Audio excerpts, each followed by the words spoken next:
Bonjour à tous et à toutes et bienvenue dans cette vidéo. L'objectif est surtout de me présenter, d'expliquer les bases de mon travail et le déroulé des différentes consultations. Donc moi, je m'appelle Gauthier Durand, je suis thérapeute en micronutrition et phytothérapie depuis 2014 et je suis formateur pour professionnels de santé, donc médecins, ostéo, kiné, pharmaciens, naturaux, depuis 2018. Et en parallèle, je suis aussi pas mal de sportifs de haut niveau depuis 2018. Donc, la micronutrition, en fait, on l'explique souvent en parallèle de la macronutrition. La macronutrition, c'est l'utilisation des glucides, des lipides, des protéines, et ça, c'est surtout utilisé pour la perte de poids. En micronutrition, on s'intéresse plus aux micronutriments, fer, zinc, magnésium, calcium, vitamine D. Et pour vous donner un exemple, le fer, son rôle est très connu au niveau des globules rouges, mais le fer a aussi un rôle au niveau de la thyroïde. Le fer, il a un rôle sur le système immunitaire et le fer, il a un rôle sur la production de sérotonine, qui est le neurotransmetteur en fait qui permet de se détendre, de lâcher prise, de ne pas avoir le petit vélo dans la tête.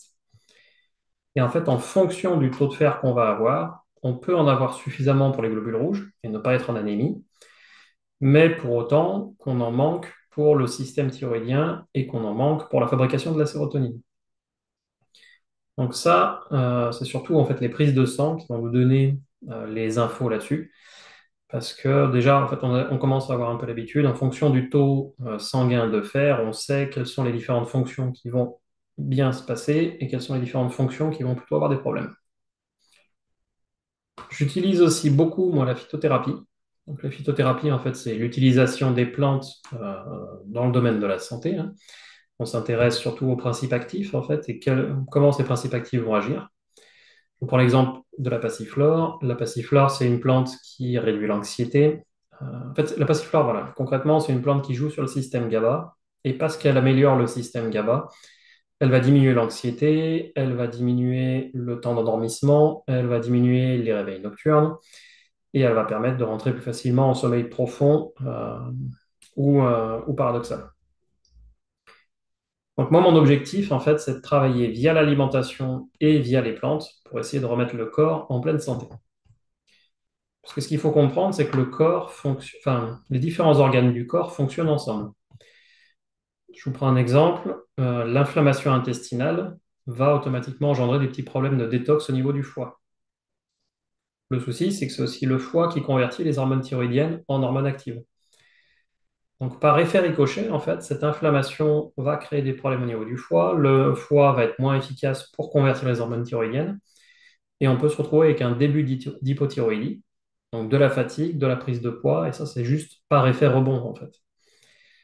Euh, le but, c'est pas du coup de travailler sur la thyroïde, mais plutôt de comprendre d'où vient le souci et d'aller travailler sur la base. Donc là, pour le coup, dans mon exemple, c'est l'inflammation intestinale.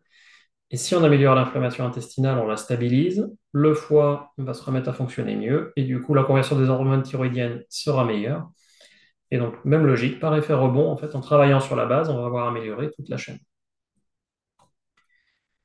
Donc moi, en consultation, je vais me baser beaucoup sur ce que les gens me disent, et puis sur les prises de sang, et aussi sur un questionnaire que je fais remplir en amont. Et en fait, en combinant tout ça, ça me permet de savoir comment on en est arrivé là, et donc du coup, quel est le plus logique pour pouvoir corriger tout ça. Pendant la consultation, j'explique, en m'appuyant pas mal sur les diapos de physiologie que j'ai, pour que les gens arrivent à comprendre ce qui leur arrive. Parce que je pense que la compréhension, ça reste quand même vraiment important. Et plus on comprend, plus on retient, et plus c'est facile après de faire attention pour la suite. Nous, on bosse beaucoup donc, avec les compléments alimentaires. On n'a quand même souvent pas le choix, hein. Un taux de fer qui est trop bas, essayer de le remonter que via l'alimentation, c'est rare qu'on y arrive. Donc là, les compléments, ils peuvent nous aider dans ces cas-là. Et on va aussi mettre en place donc, des changements alimentaires qui sont vraiment ciblés. L'objectif, en fait, c'est de pouvoir améliorer le maximum de choses en changeant le minimum l'alimentation et aussi en vous faisant avaler le minimum de compléments. Mais ça, c'est possible que si on trouve vraiment la cause des problèmes. C'est pour ça que moi, généralement, plus j'ai d'infos, plus c'est facile de taper juste, en fait, et d'aller vraiment chercher le fond du souci. Donc concrètement, ce que je vais proposer, c'est très, très individualisé, hein. Il n'y a pas de programme alimentaire tout fait. C'est vraiment ajusté aux symptômes, aux sensations, donc, et à ce que dit la prise de sang. L'intérêt de la micro et de la phyto, c'est surtout en fait de soigner le fond. C'est pas juste de masquer les symptômes. Je prends l'exemple de l'oméprazole pour des gens qui ont des brûlures, des reflux. Très souvent, on donne l'oméprazole. L'oméprazole, ça marche, mais ça marche tant qu'on le prend. Parce qu'on voit que dès qu'on commence à arrêter, bah, les problèmes de brûlure, de reflux réapparaissent. Donc en gros, le médicament masque le symptôme. Qui plus est, le médicament, il a quand même un petit effet secondaire, c'est qu'il a tendance à augmenter l'inflammation intestinale. Donc voilà, on cache un symptôme et on en crée un autre petit à petit. Donc nous, notre objectif, c'est vraiment d'aller soigner et pas juste masquer. Les protocoles, moi, que je mets en place se font généralement sur 2 à 3 mois. Euh, et l'avantage, c'est qu'une fois qu'on arrête les compléments, qu'on arrête la partie protocole, en fait, les compléments, le changement alimentaire, bah, ça tient. Parce qu'on est vraiment allé régler le problème, on est allé chercher le problème et régler le problème de fond. Donc, on n'a pas fait juste cacher le souci. Moi, les consultations que je propose donc, se font en visio. Donc, ça nous permet de nous voir, de nous entendre, et je peux quand même partager moi mon écran pour que vous voyez les différentes diapositives ou que vous puissiez voir le protocole que je suis en train de rédiger. Sur un côté pratique, moi j'envoie toujours le lien pour la visio à peu près 15 minutes avant le début de la consultation.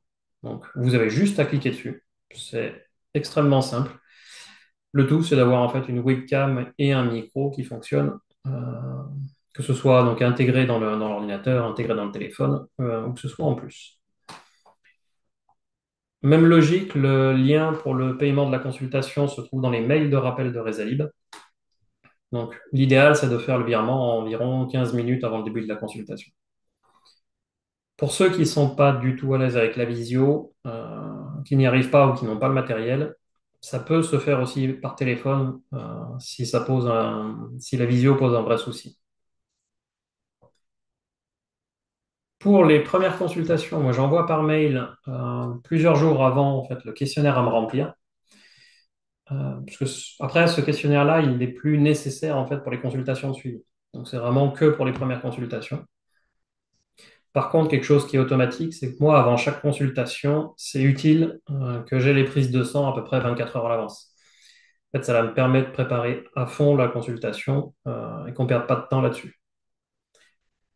C'est justement en fait l'intérêt de la visio, c'est moi ça me permet de préparer en fait, de proposer des consultations qui sont plus qualitatives. Parce que j'ai du temps en amont pour tout préparer. Et donc le temps qu'on a ensemble, il est beaucoup plus focalisé sur les différentes explications et sur les réponses aux différentes questions que vous pourriez avoir. Sachant que moi, j'envoie un compte-rendu détaillé donc, après la consultation, avec ce qu'on va tester en sanguin pour le prochain rendez-vous. Parce que c'est rare que j'ai toutes les infos dans les précédents bilans sanguins. Souvent, j'ai besoin d'avoir deux, trois trucs à aller chercher un peu plus après coup.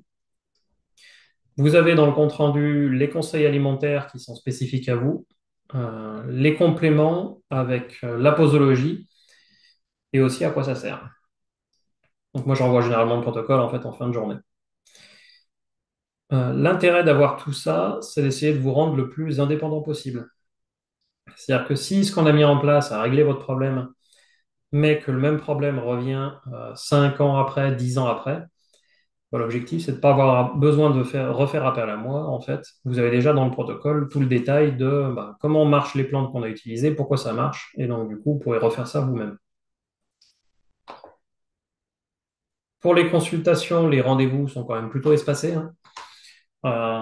Je mets des protocoles en place qui durent 2 à 3 mois pour qu'on atteigne le max d'efficacité.